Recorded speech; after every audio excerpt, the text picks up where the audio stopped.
सूतल रानी महलिया सपना एका देखिले हो। ए सासू सपना के करीना विचार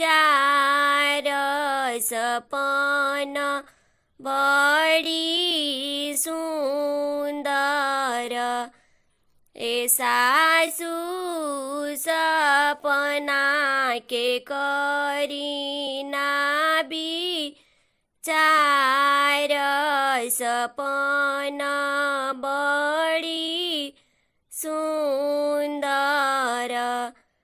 गैया त देखानी बछड़ुआ संगे ब्राह्मण जनेउआ संगे हो। ए सासू आंगना में देखनी कटहल पेड़ त कटहल बहुत फरे। गैया त हई घर के लक्ष्मी त ब्राह्मण नारायण हो। ए बहुआर कटहल पुत्र समानत कटहल पुत्र फल। सूतल रानी महलिया सपना एका देखिले हो।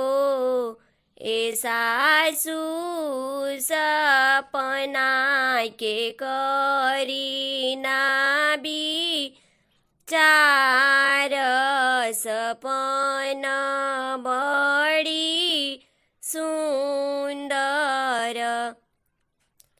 ए सासू सपना के करीना विचार सपना बड़ी सुंदर। अधेराती बीतले पहरे राती आवारू पहरे राती हो। ए ललना अधेराती भैले नंद लाल महलिया उठे सोहर। गैया के गोबर मंगाई भी आंगना लिपाई भी हो। ए ललना ब्राह्मण के आंगन में बोलाई भी जेवना जेवाई भी। ए ललना आंगना में सोहर गवाई भी मोहर लूटाई भी।